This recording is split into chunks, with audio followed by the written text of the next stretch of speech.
Donald Cameron from Unison.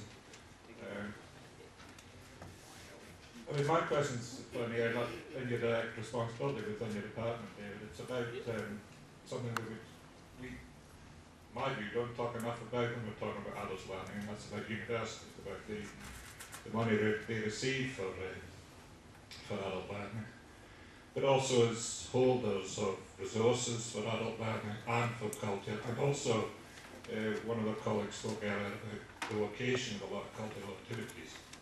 And my feeling is that a lot of cities and towns around this country, they quite often are located within universities. So my question really is, how does the government strategy towards universities and higher education support this link between culture and adult learning in its most general sense?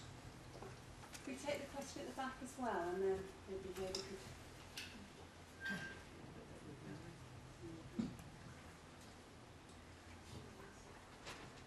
Minister, my name is Elsina Jeffers, and I'm from Elsina Jeffers Foundation.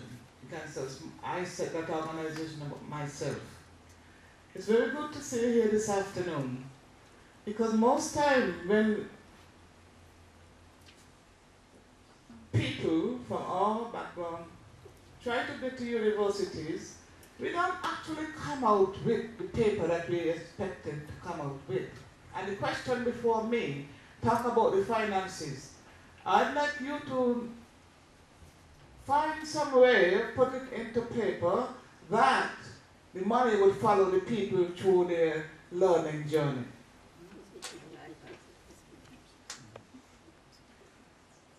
Well, I think universities are a key part of the story in a sense. That's why I touched on the Open Universities back in my response. I was at De Montfort University in Leicester, and that's a great community university, De Montfort, providing real outreach and inreach into Leicester's wider community, and that's important in what is Britain's most diverse city. And you know, they are a dimension of the story. We published, obviously, our higher skills strategy. I think it is important that our universities are as plugged in as they can be well, that they're not remote institutions on a hill. But I think the best universities are very engaged. I think of my old university, SOAS in London, very engaged in the community in which it sits. We would expect them, and they are making a contribution to this consultation as well. Obviously, they cut across many of the areas that are of interest, obviously, in my department. Money following the learner, well, that's a radical idea.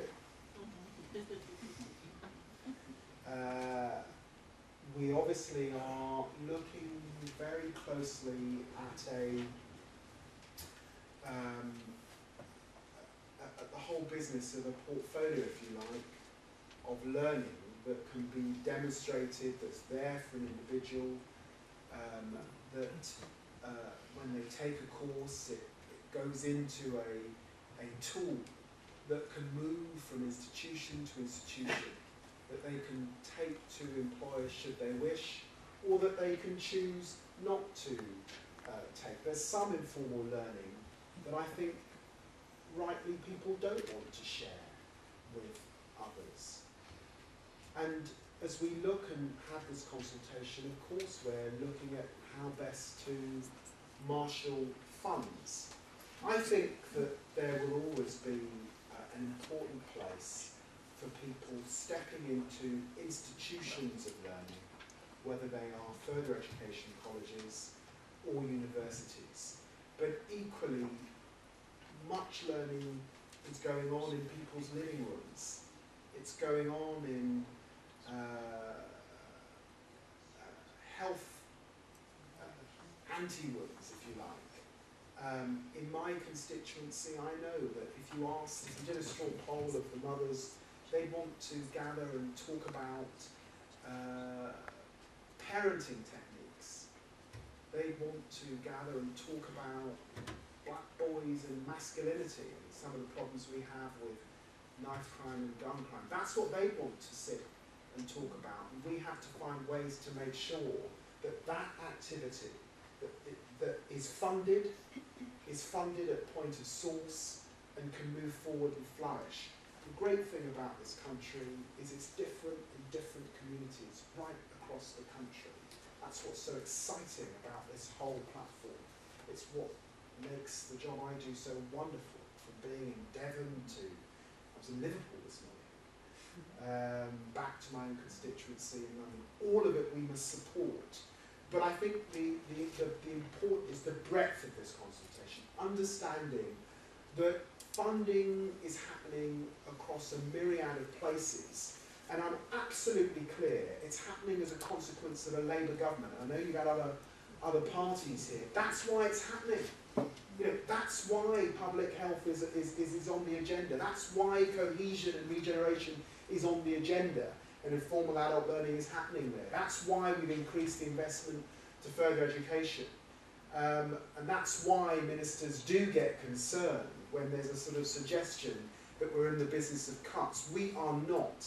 These are political decisions that I and colleagues have taken. And it's not at all clear that those political decisions would be taken by other parties. And I think it's important that I, as a politician, put that on the table.